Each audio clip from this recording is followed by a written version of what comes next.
Budget सत्र के दूसरे दिन वित्त मंत्री निर्मला सीतारमण ने आम बजट पेश कर दिया है।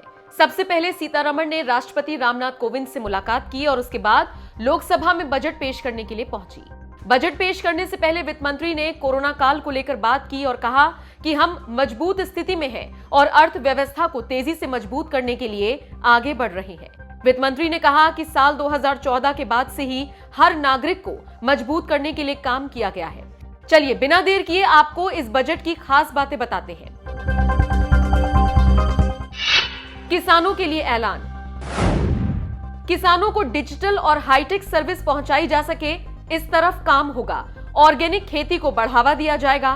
2021 मोटा अनाज वर्ष घोषित किया गया। केमिकल मुक्त खेती को बढ़ाया जाएगा। किसानों से रिकॉर्ड खरीदारी की जाएगी। 2.37 लाख करोड़ रुपए एमएसपी से किसानों के खाते में गए। गंगा किनारे बसे किसानों को मदद देंगे। रेलवे के लिए ऐलान। राष्ट्रीय राजमार्ग का विस्तार किया जाएगा। बुनियादी ढांचे पर तेजी से काम होगा। इंफ्रास्ट्रक्चर के लिए 20,000 करोड़ देंगे। आधुनिक इंफ्रास्ट्रक्चर पर फोकस करेंगे। रेलवे में पीपीपी मॉडल से विकास होगा। बेहतरीन ट्रेन का उत्पादन करेंगे। 7 इंजन पर देश की इकोनॉमी दौड़ेगी। 750 नई ई लैब्स बनाई जाएंगी।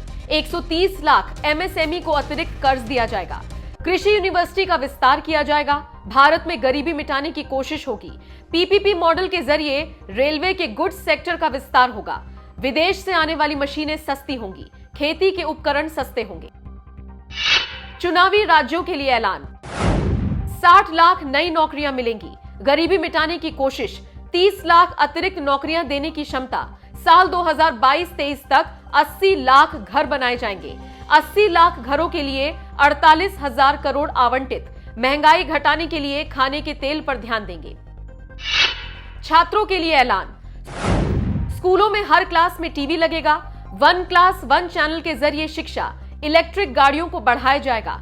कक्षा 1 से 12 तक क्षेत्रीय भाषा में पढ़ाई होगी। पीएम ई विद्या चैनल लाया जाएगा। टैक्स को लेकर ऐलान। इनकम टैक्स स्लैब में कोई बदलाव नहीं। कॉर्पोरेट टैक्स 18% से घटाकर 15% किया गया। इनकम टैक्स स्लैब को लेकर फिलहाल कोई ऐलान नहीं। टैक्स रेड में मिला पैसा पूरी तरह से जब्त होगा। क्रिप्टो करेंसी से आमदनी पर 30% टैक्स। एलटीसीजी पर 15% से ज्यादा टैक्स नहीं होगा। आम आदमी के लिए ऐलान। कपड़ा चमड़े का सामान सस्ता होगा। मोबाइल फोन चार्जर सस्ते होंगे। जूते चप्पल और हीरे के गहने भी सस्ते होंगे। बजट की बड़ी बातें। सरकार इस साल डिजिटल करेंसी शुरू करेगी। देश की अपनी डिजिटल करेंसी लॉन्च होगी। बजट में अगले 25 साल का ब्लूप्रिंट है। समावेशी विकास सरकार की प्राथमिकता है। निजी निवेश को बढ़ाने का लक्ष्य है। युवाओं, महिलाओं और किसानों के लिए यह बजट है। एलआईसी का आईपीओ जल्द ही आएगा। एयर इंडिया का विनिवेश पूरा हुआ। आत्मनिर्भर भारत को बढ़ावा मिलेगा। पीएम गति शक्ति के जरिए विकास होगा। 25,000 किलोमीटर तक नेशनल हाईवे का विस्तार होगा। 3 साल में 400 वंदे मातरम ट्रेन का उत्पादन होगा। लोगों की आवाजाही तेज हो सके, इस पर काम होगा। तेल के आयात को कम करने के लिए प्रयास किया जाएगा। 100 गति शक्ति कार्गो टर्मिनल बनेंगे। लॉजिस्टिक की लागत घटाएंगे। 60 किलोमीटर लंबे 8 रोपवे बनाए जाएंगे। आईटी और प्राइवेट सेक्टर को बढ़ावा दिया जाएगा। 2 लाख करोड़ छोटे और लघु उद्योगों को मदद दी जाएगी।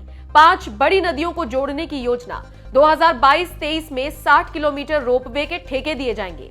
नेशनल टेलीमेंटल हेल्थ प्रोग्राम को बढ़ावा मिलेगा। केन बेतवा प्रोजेक्ट को 1400 करोड़। स्टार्टअप को बढ़ावा देंगे। 2 लाख मॉडर्न आंगनबाड़ी बनेंगे। देश में निजी निवेश बढ़ाएंगे। नॉर्थ ईस्ट के लिए 1500 करोड़ रुपए। हर घर नल से जल के लिए 60,000 करोड़ आवंटित। पोस्ट ऑफिस में भी अब ऑनलाइन ट्रांसफर होगा। डाकघर कोर बैंकिंग सर्विस के तहत आएंगे। क्लीन एनर्जी देश की प्राथमिकता है। इस साल से ई पासपोर्ट मिलने लगेंगे। भविष्य के लिए शहरी विकास जरूरी। डाकघरों में एटीएम की सुविधा होगी। शहरों में सुविधाएं बढ़ाई जाएंगी। इलेक्ट्रिक गाड़ियों के लिए चार्जिंग स्टेशंस बनाए जाएंगे। इलेक्ट्रिक गाड़ियों के लिए चार्जिंग स्टेशंस बनाए जाएंगे। गांव में ब्रॉडबैंड सुविधा मिलेगी। 2022 में 5G सर्विस शुरू होगी। 1486 केंद्रीय कानून खत्म किए गए। रक्षा में अनुसंधान के लिए 25% बजट। 3 करोड़ परिवारों तक नल से जल पहुंचेगा। सेस की जगह नया कानून आएगा। सौर ऊर्जा क्षेत्र को मजबूत करेंगे। बहरहाल वित्त मंत्री ने इस बार डिजिटल बजट पेश किया। निर्मला सीतारमण द्वारा पेश किए गए इस बजट पर आपका क्या कहना है? कमेंट करके अपनी राय हमें जरूर दें।